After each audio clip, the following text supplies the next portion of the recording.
Assalamualaikum warahmatullahi wabarakatuh. Salam sejahtera bagi kita semua. Perkenalkan saya Dalila Nurasana, mahasiswi Ilmu Hubungan Internasional Universitas Andalas dengan nomor BP 1910-85-3028. Pada hari ini dan kesempatan saat ini, saya akan mempresentasikan hasil penelitian saya yang berjudul Great Power Diplomacy Russia terhadap Tiongkok dalam meningkatkan perdagangan pasca pemberlakuan sanksi ekonomi Uni Eropa.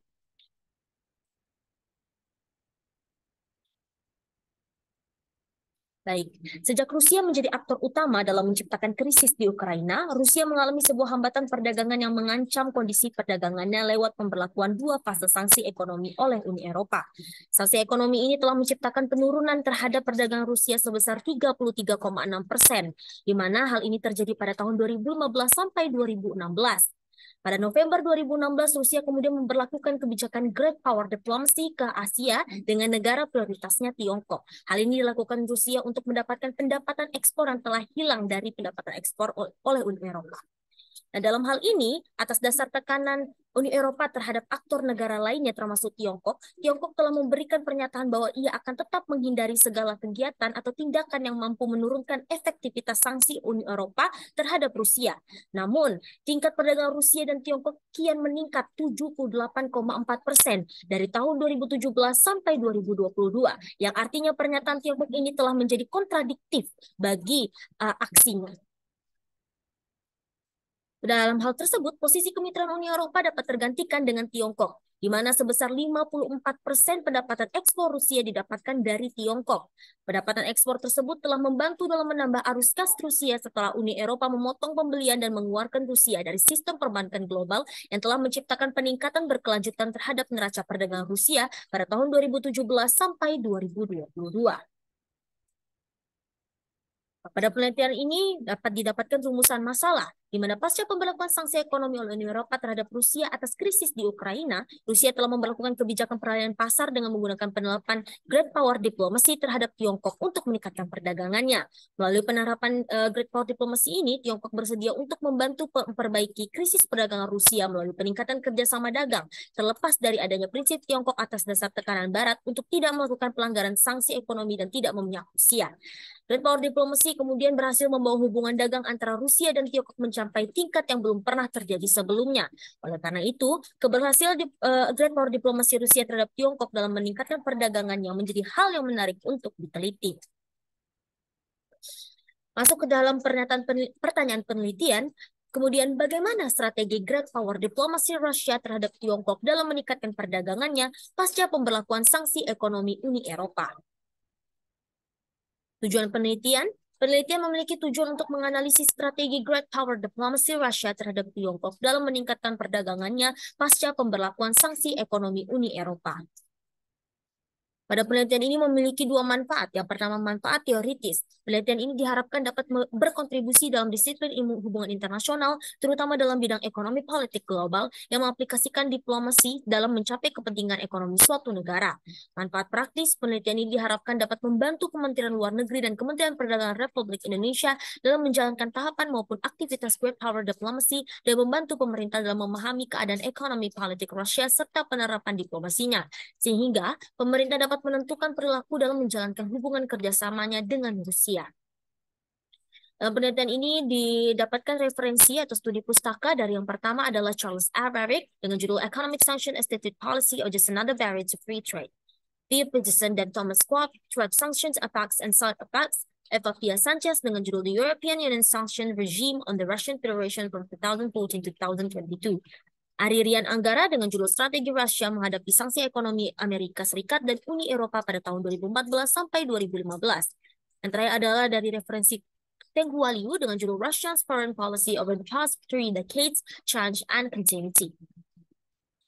Dalam penelitian ini untuk mendukung penelitian, peneliti menggunakan kerangka konsep yang dikemukakan oleh Cornelia Navari dengan judul kerangka konsep yakni Great Power Diplomacy, di mana menurut Cornelia Navari terdapat 5 indikator bagaimana suatu negara dapat menerapkan strategi Great Power diplomasinya. Yang pertama adalah strategi Energy Diplomacy, yang kedua Currency Diplomacy, ketiga Economic Aid Diplomacy, yang keempat Military Diplomacy, dan terakhir Multilateral Diplomacy. Metode penelitian. Pada penelitian ini, metode penelitiannya yakni kualitatif dengan jenis penelitian deskriptif analisis. Batas penelitian dari tahun 2016 sampai 2022, unit analisis great power diplomacy Rusia terhadap Tiongkok dalam meningkatkan perdagangannya. Yang kemudian selanjutnya unit eksplanasi, yakni pemberlakuan sanksi ekonomi Uni Eropa. Tingkat analisis berada pada tingkat antar negara. Teknik pengumpulan data menggunakan teknik library research. Yang terakhir kemudian teknik analisis data dengan pertama melakukan reduksi data, penyajian data, kemudian penarikan kesimpulan. Pada sistematika penulisan penelitian ini, pada bab 1 akan disajikan yaitu pendahuluan, yang pada bab 2 relasi dagang Rusia-Tiongkok terhadap peningkatan perdagangan Rusia pasca sanksi ekonomi Uni Eropa, pada bab 3 kebijakan luar negeri Rusia, yang keempat analisis keberhasilan great power diplomacy Rusia terhadap Tiongkok menggunakan kerangka konsep yang dikemukakan oleh Cornelia Navari, dan yang terakhir adalah penarikan kesimpulan serta saran. Baik, untuk bab 2, yakni dibahas mengenai relasi dagang Rusia-Tiongkok terhadap peningkatan perdagangan Rusia pasca sanksi ekonomi Uni Eropa. Hubungan perdagangan Rusia dan Uni Eropa adalah subbab pertama yang akan dibahas pada bab 2 ini, di mana sejak runtuhnya Uni Soviet, kondisi perekonomian Rusia mengalami sebuah transisi, di mana terjadi transformasi pada kegiatan ekonomi Rusia yang pada awalnya sistemnya ekonomi terpusat, kemudian beralih menjadi ekonomi pasar. Dalam rangka mendukung ekonomi berbasis pasar ini, Rusia kemudian menjalin hubungan kemitraan dagang dengan aktor negara lainnya. Uni Eropa merupakan mitra terbesar dan terpenting bagi Rusia setelah terjadinya ekonomi transisi tersebut. Hubungan kemitraan ini didasari oleh perjanjian mengikat kedua aktor tersebut tepatnya pada 24 Juni tahun 1994, yaitu dengan perjanjian yang dinamakan sebagai Partnership and Cooperation Agreement atau PCA, di mana PCA ini dibentuk untuk memungkinkan kedua negara tersebut mengembangkan hubungannya dalam ranah ekonomi dan juga politik. Dan kemudian ketika Rusia memutuskan untuk menjadi aktor dalam menciptakan krisis di Ukraina sejak tahun 2014, hubungan bilateral di antara Rusia dan Uni Eropa khususnya dalam sektor perdagangan mulai mengalami penurunan yang cukup signifikan. Di sisi lain, Tiongkok yang diharapkan Rusia menjadi kunci dalam mengatasi krisis perdagangan Rusia juga sempat tidak memberikan hasil, setidaknya pada tahun 2014 hingga tahun 2016. Hal ini dikarenakan tidak adanya rasa ketergantungan pasar Tiongkok terhadap pasar Rusia. Di mana hal tersebut didasari oleh karena adanya konflik yang pernah terjadi di antara Rusia dan juga Tiongkok, tepatnya pada saat Rusia masih menjadi member dari Uni Soviet pada tahun 1969. Di mana pada saat itu hubungan bilateral kedua negara mulai terputus dan dihapuskan. Terlebih lagi terdapat ancaman dan juga pendekatan Uni Eropa ke Tiongkok agar tidak meningkatkan kemitraan strategisnya dengan Rusia. Yang mana kala itu ketergantungan Tiongkok dengan Uni Eropa lebih besar dibandingkan ketergantungan Tiongkok dengan Rusia. Namun pada tahun 2017 hingga tahun 2022, perdagangan Rusia dengan Tiongkok justru semakin meningkat. Pasca sanksi ekonomi Uni Eropa diberlakukan, tepatnya pada tahun 2022, sebesar 57% pendapatan ekspor Rusia ini didapatkan dari pasar Tiongkok. Berangkat dari hal tersebut, Tiongkok mampu mengisi pendapatan Rusia yang telah hilang dari pasar Uni Eropa. Oleh karena itu terjadi peningkatan pada perdagangan berkelanjutan neraca perdagangan Rusia, neraca perdagangan global, maksud saya, sejak tahun 2017 hingga tahun 2022. Dapat ditarik kesimpulan bahwasanya dalam struktur perdagangan global yang anarkis, Rusia merupakan kekuatan besar yang tidak terpengaruh dari tekanan dan ancaman eksternal, yang mana hal ini dapat dilihat dari pemulihan perdagangan Rusia yang secara konsisten meningkat terlepas dari adanya sanksi ekonomi Uni Eropa dari tahun 2017 sampai saat ini atau tahun 2022.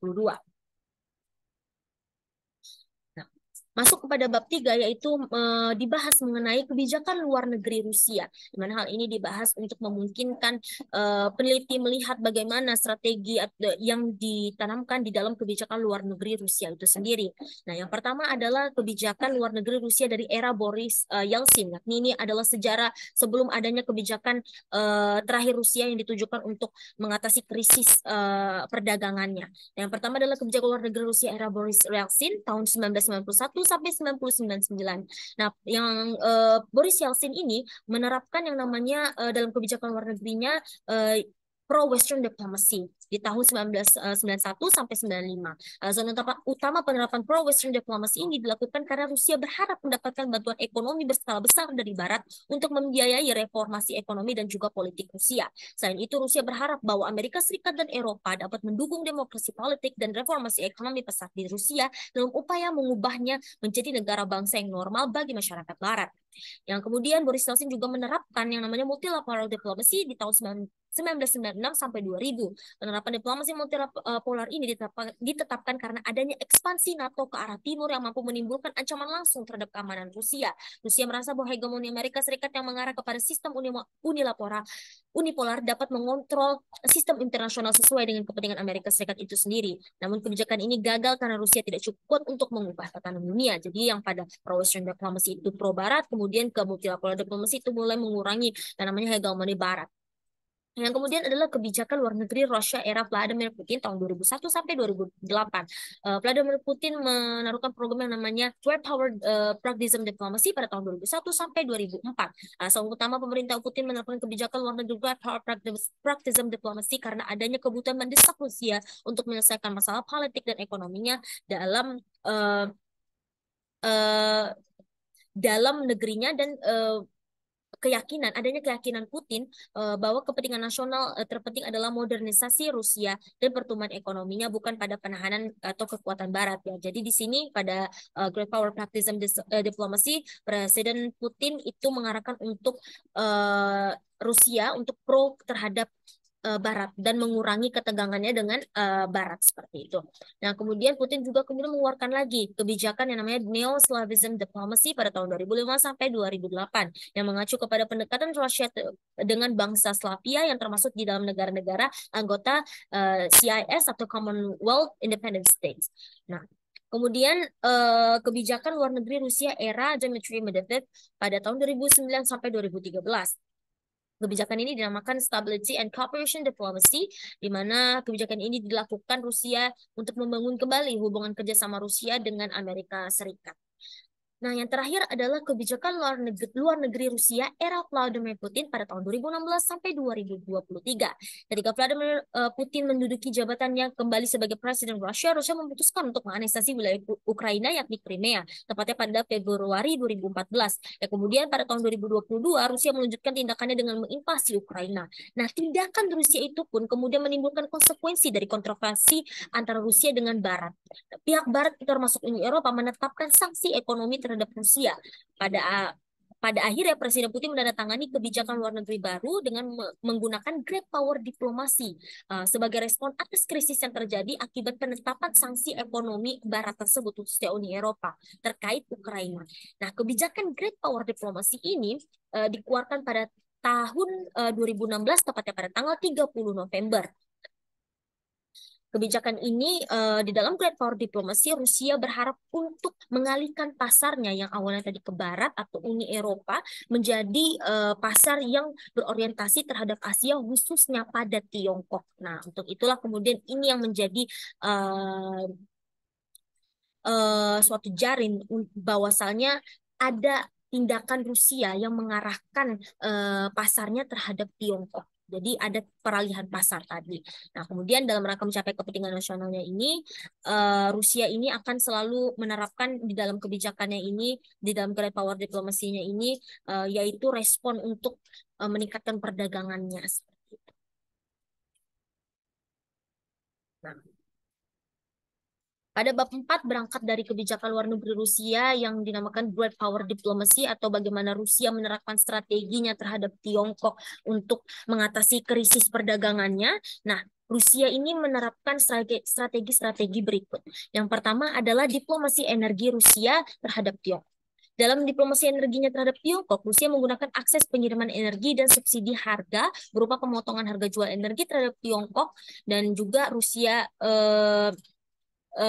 juga menggunakan komoditas energinya yang ditujukan terhadap pada komoditas gas, batu bara, dan juga minyak.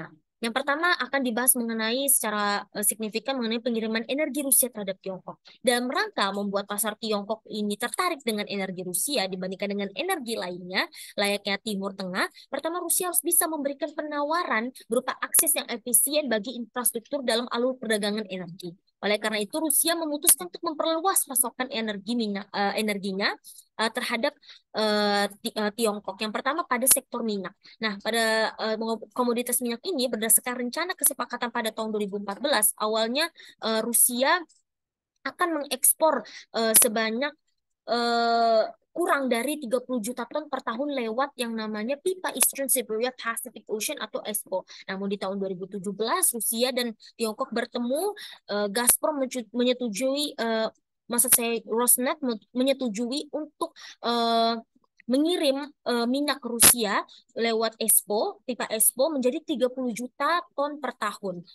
Nah, Rusia kemudian juga mengeluarkan upaya ambisius untuk menghadapi sanksi Barat dengan melakukan atau memasok lagi 91 juta ton minyak ke Tiongkok melalui pipa ekspor selama periode 10 tahun. Itu atas kesepakatan Rosneft dan juga Tiongkok lewat CNPC pada tahun 2017. Nah, kemudian untuk di komoditas gas, Tiongkok pada awalnya tidak bergantung pada Rusia. Namun di tahun 2014 atau 2015, Rusia dan Tiongkok sepakat untuk membangun yang namanya program pipa Power of Siberia. Pada tahun 2019, Rusia kemudian bertemu lagi dengan Tiongkok dan sepakat untuk memadai kuota pidana agar dapat memasok gas alam ke Tiongkok sebesar 38 miliar meter kubik. Adapun pada tahun 2021, Rusia telah mengekspor 16,5 miliar meter kubik gas ke Tiongkok. Hal ini menandakan kuota ekspor gas Rusia per tahun telah melewati batas kemampuan pipa gas Kazakhstan dan Uzbekistan, atau yang dalam hal ini Kazakhstan dan Uzbekistan menjadi mitra kompetisi bagi Rusia di pasar Tiongkok. Nah, pada komoditas batu bara di tahun 2017, Rusia juga telah menghabiskan dana sebesar 10 miliar US dollar untuk membangun peningkatan akomodasi ekspor batu baranya terhadap Tiongkok. Jadi Rusia ini membangun infrastruktur jalur kereta api terpanjang dengan dual jalur panjang, yaitu Transit Era Trans-Siberian dan Soviet Baikal-Amur-Maynilad, yang mampu menghubungkan Rusia bagian barat dengan Samudra Pasifik. Hal ini mampu kemudian mengekspor batu bara lebih banyak lagi terhadap Tiongkok. Nah, dalam hal ini Tiongkok merasa bahwasannya ini adalah hal yang bagus karena lebih efisien dan lebih menghemat biaya dalam pengiriman energi tersebut. Nah, kemudian ada strategi dalam Great Power Diplomacy, dalam strategi diplomasi energi Rusia, yakni dengan melakukan Rusia melakukan penetapan pemotongan harga jual energi terhadap Tiongkok. Nah, jadi pada tahun 2022 Rusia menemui Tiongkok untuk membahas mengenai penjualan energi. Rusia sepakat untuk memberikan subsidi harga terhadap konsumen energi dengan bentuk potongan harga terhadap produk energi bahan bakarnya, baik minyak, gas, dan juga batu bara, dalam rangka menarik pasar negara konsumen agar berambisi untuk membeli energi Rusia dengan volume maksimal. Rusia memutuskan untuk memberikan potongan harga ini kepada negara-negara bersahabat atau yang tidak termasuk dalam daftar hitamnya, termasuk Tiongkok. Nah, pembicaraan mengenai pemotongan atau subsidi harga ini telah dilakukan Rusia dan juga Tiongkok pasca setelah Rusia menginvasi Ukraina. Nah, kemudian yang kedua adalah strategi Great Power Diplomacy melalui diplomasi mata uang Rusia terhadap Tiongkok. Pada Mei sebenarnya tahun 2014, delegasi pejabat tinggi Rusia termasuk Deputi Pertama Perdana Menteri Rusia Igor Shuvalev mengunjungi Tiongkok untuk bertemu dengan Wakil Perdana Menteri Tiongkok Zhang Gaoli dalam rangka membicarakan perihal peningkatan peran mata uang nasional dalam perdagangan bilateral untuk mengurangi ketergantungan pada euro dan juga dolar dan peningkatan pinjaman Bank Tiongkok ke perusahaan Rusia. Nah, hal ini membuka perusahaan Bursa Efek Shanghai untuk mendorong Tiongkok menetapkan kesepakatan terkait penggunaan mata uang nasional sebagai pengganti dolar dan euro.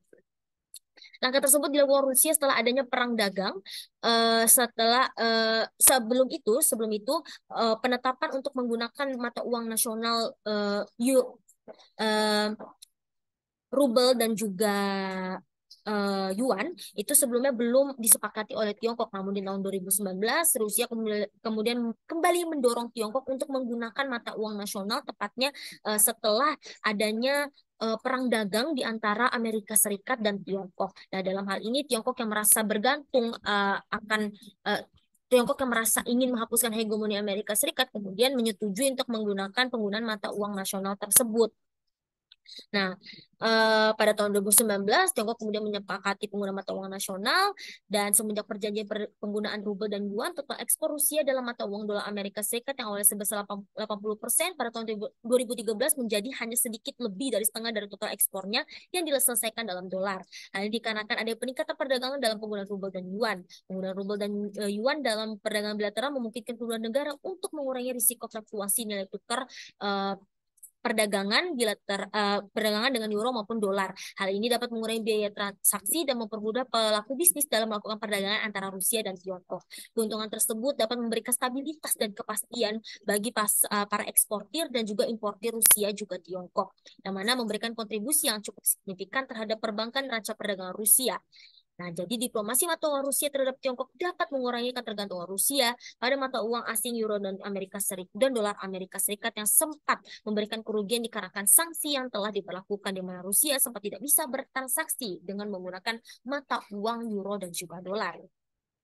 Ketiga adalah strategi diplomasi bantuan ekonomi Rusia terhadap Tiongkok atau economic aid diplomacy Rusia terhadap Tiongkok. Sebelum sanksi ekonomi diberlakukan terhadap Rusia, Rusia berkomitmen untuk memperluas bantuan luar negerinya. Namun setelah sanksi ekonomi diberlakukan, selaras dengan pengeluaran kebijakan luar negeri baru Rusia pada tahun 2016, Rusia mulai membatasi bantuan luar negerinya termasuk terhadap Tiongkok dan berkomitmen untuk fokus memberikan bantuan terbatas pada negara-negara berkembang saja. Rusia pada dasarnya justru beralih untuk mendapatkan bantuan ekonomi dari negara lainnya, khususnya Tiongkok sebagai negara prioritas. Oleh karena itu, strategi diplomasi bantuan ekonomi Rusia terhadap Tiongkok kurang tepat dalam menjawab strategi Great Power Diplomacy Rusia terhadap Tiongkok dalam meningkatkan perdagangannya pasca sanksi ekonomi Uni Eropa. Baik. Kemudian yang keempat adalah diplomasi militer Rusia terhadap Tiongkok. Diplomasi militer Rusia telah berhasil sebenarnya meningkatkan ekspor senjata Rusia ke Tiongkok dalam kurun waktu hanya 2017 hingga tahun 2019. Adapun dalam kurun waktu tersebut merupakan pengaplikasian diplomasi militer Rusia dalam bentuk kesepakatan penjualan senjata utama dan kesepakatan pelatihan militer serta pengembangan teknologi bersama guna mempromosikan kemampuan militer Rusia terhadap Tiongkok.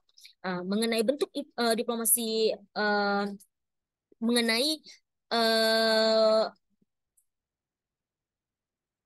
mengenai bentuk diplomasi energi terkait ekspektasi peranan militer Rusia, maksud saya mengenai bentuk diplomasi militer terkait ekspektasi peranan militer Rusia terhadap Tiongkok pada tahun 2022 belum mampu menunjukkan bukti peningkatan atas ekspor senjata Rusia terhadap Tiongkok. Namun bentuk ekspektasi peranan militer Rusia justru dapat dipercaya dapat menjadi pendorong bagi penguatan kemitraan dagang Rusia dengan Tiongkok yang ditujukan dengan janji Presiden Tiongkok Xi Jinping pada Rusia tepat setelah adanya pernyataan bahwa Rusia akan mendukung dan membantu Tiongkok dalam melawan Taiwan dan juga sekutunya. Akan tetapi peningkatan kerjasama perdagangan dimaksud Xi Jinping tidaklah dapat mengarah kepada perdagangan senjata dengan Rusia, karena dalam diplomasi militer Rusia ini sebenarnya ditujukan untuk meningkatkan senjatanya, menjual senjata Rusia terhadap Tiongkok, karena Rusia tidak dapat lagi menjual senjatanya terhadap Uni Eropa. Namun Tiongkok bukanlah menjadi pasar utama bagi pasar senjatanya Rusia seperti itu, karena di tahun 2020 sampai 2022 justru penjualan atau ekspor senjata Rusia terhadap Tiongkok itu mulai menurun. Jadi meningkat itu di tahun 2017 sampai 2019. Di tahun 2020 sampai 2022 itu kian menurun karena Tiongkok tidak bergantung terhadap senjatanya Rusia, sebab Tiongkok sudah bisa membuat dan membuild senjata their own massive arms seperti itu. Kemudian yang terakhir adalah strategi diplomasi multilateral Rusia terhadap Tiongkok. Nah, jadi bentuk diplomasi ini dilakukan Rusia melalui partisipasinya dalam Shanghai Cooperation Organization atau SCO, di mana merupakan organisasi multilateral yang didirikan oleh 6 negara, yaitu ada Tiongkok, Rusia, Tajikistan, Uzbekistan, Kyrgyzstan, dan Kazakhstan pada tahun 2001. Namun sejak sanksi ekonomi Uni Eropa diberlakukan terhadap Rusia, Rusia ini mulai aktif nih menekankan peranannya di SCO melalui pemberian dukungan terhadap setiap keputusan Tiongkok, baik dalam mempromosikan BRI atau ya mempromosikan Belt Road Initiative ke anggota SCO lainnya. Kemudian Rusia juga aktif untuk menarik anggota-anggota lain seperti India yang sekarang ini sedang emerging dalam segi ekonominya ke dalam member of SCO itu sendiri. Nah, karena Rusia ini dianggap memiliki peranan penting, oleh karena itu Tiongkok ini menyadari bahwa Rusia merupakan inti dari jalannya SCO, yang mana jika performa Rusia turun, maka performa SCO juga akan turun. Sedangkan SCO ini di satu sisi merupakan organisasi yang paling utama bagi Tiongkok itu sendiri. Makanya ketika Rusia ini turun performanya, maka Tiongkok ini menyadari bahwasannya jika Rusia performanya turun, maka performa SCO ini juga turun sebab besarnya peranan Rusia di dalam SCO itu sendiri. Oleh karena itu, berangkat dari ketergantungan Tiongkok terhadap posisi Rusia di SCO, pada SCO Summit pada tahun 2022, Tiongkok menyatakan akan selalu membantu dan terus mempertahankan kemitraannya dengan Rusia, terlepas dari tekanan Barat terhadap Rusia maupun terhadap Tiongkok. Tiongkok juga mendesak anggota SCO untuk tidak menurunkan hubungan kemitraannya bersama Rusia, baik dari sektor pertahanan maupun ekonomi. Jadi, di dalam diplomasi multilateral Rusia ini terhadap Tiongkok, uh, menjadi sebuah pendorong bagaimana caranya Rusia ini bisa menciptakan dependence bagi Tiongkok terhadap dia seperti itu. Baik, masuk kepada kesimpulan. Hasil penelitian ini menemukan bahwa 3 dari 5 strategi Great Power Diplomacy yang dikemukakan oleh Cornelia Navarri telah berhasil meningkatkan perdagangan Rusia melalui hubungan bilateral yang terjalin dengan Tiongkok pasca pemberlakuan sanksi ekonomi Uni Eropa. Strategi yang berhasil menjawab penelitian tersebut meliputi diplomasi energi yang menjadi strategi dominan, di mana energi menjadi komoditas utama bagi ekspor Tiongkok terhadap Rusia. Kemudian diplomasi mata uang yang menjadi strategi pendukung, di mana berkat diplomasi mata uangnya, Rusia tidak lagi tergantung terhadap mata uang atau transaksi dari mata uang dolar dan juga euro yang sempat menghambat perdagangannya. Kemudian yang ketiga ada diplomasi multilateral yang menjadi strategi pendorong Tiongkok untuk terus melakukan kerjasama dengan Tiongkok. Nah, sedangkan strategi yang tidak mampu menjawab tadi yang kemudian adalah diplomasi bantuan ekonomi dan juga diplomasi militer, di mana diplomasi bantuan ekonomi tidak lagi dilakukan oleh Rusia terhadap Tiongkok dikarenakan pengaruh ekonomi dan juga atau kondisi ekonomi Rusia yang justru membutuhkan pendapatan pendapatan yang terus masuk. Kemudian yang kedua ada diplomasi militer yang di tahun 2017 sampai 2019 sempat memberikan kontribusi, namun 2020 sampai 2022 tidak memberikan kontribusi yang secara signifikan. Nah, karena itu dapat disimpulkan bahwa dari 3 strategi Great Power diplomasi Rusia terhadap Tiongkok, Rusia mampu menciptakan ketergantungan atau dependence Tiongkok terhadap Rusia, di mana Tiongkok akan selalu bergantung terhadap komoditas energi Rusia dan keefektivitasannya. Kemudian mata uangnya dikarenakan Tiongkok juga ingin menghapuskan hegemoni Amerika Serikat. Dan juga yang ketiga adalah diplomasi multilateral, di mana Tiongkok bergantung terhadap peranan penting Rusia di dalam SCO. Saran atau rekomendasi yang pertama adalah peneliti menyarankan kepada peneliti lainnya agar melakukan penelitian terkait penerapan Great Power diplomasi Rusia terhadap aktor negara lainnya, baik secara bilateral maupun multilateral. Saran yang kedua adalah peneliti menyarankan kajian penelitian selanjutnya dapat dianalisis berdasarkan kerangka pemikiran yang berbeda, sehingga strategi atau langkah untuk menuju keberhasilan Great Power diplomasi Rusia dapat dikembangkan dari sudut pandang yang juga berbeda. Baik, sekian presentasi dari hasil penelitian Dalila Nurasana. Mohon maaf jika banyak sekali terdapat kesalahan. Semoga dapat memberikan kontribusi, walaupun hanya sedikit ataupun banyak. Wabillahi taufiq wal hidayah. Wassalamualaikum warahmatullahi wabarakatuh.